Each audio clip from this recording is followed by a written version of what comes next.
What's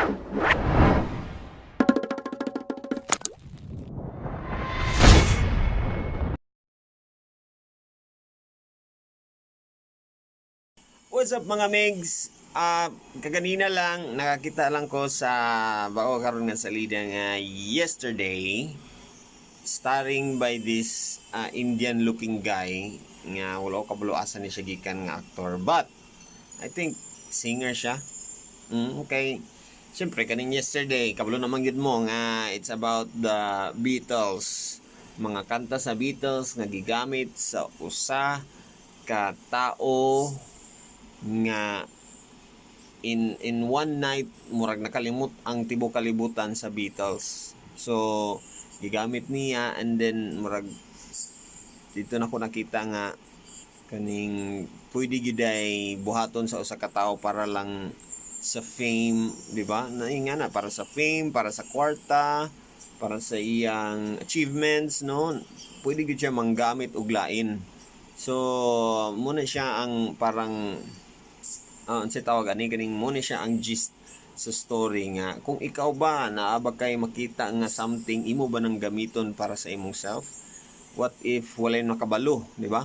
Walay nakabalo nga dili dayto kuan dili dayto imuha ang kunon bato nimo ang marging ana.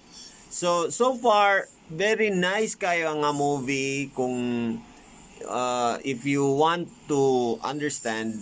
Okay, daghan ang mga kanta dito nga dili kay nako familiar, pero ang uban really from the Beatles gyud. Pero nay uban gyud nga dili Beatles din na, no? So if you wanna see this movie, I think kailangan nimo nga kanang mag research more about the Beatles.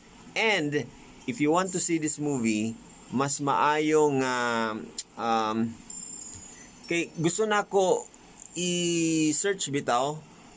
What if wala nahitabo ang Beatles sa kalibutan? What if wala sila na-discover? What if wala sila nabuo? Unsay naa sa kalibutan nga nag-exist nga posibleng mawala kung wala nahitabo ang Beatles? Yes, siguro kailangan ninyo na i-search things nga na-influence sa Beatles. Things nga namugna siya tungod sa Beatles. Posible nga isa ka kumpanya nga nahimo tungod sa usa ka kanta sa Beatles, no? Posible pod nga grupo ang isa ka grupo ang wala na create because wala po nag-exist ang Beatles. Murag something nga na ba? And posible human naman ang produkto, posible ka ng mga libro, no? Mga libro, mga other kanta nga na-influence sa Beatles sa atong reality. But dito mugod sa movie, daghan kayo mawala nga mga butang di ay. So muna dapat din ako gi-search, no?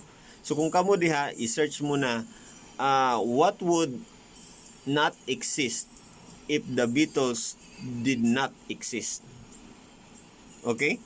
Ma-amaze ka sa movie kay na kay ma-discover dito nga mga ingana. So nice kayo yung writing, and syempre ang music. So ma-appreciate nimo kung ganahan kag mga Beatles, if you know the four Beatles, and if you know their music.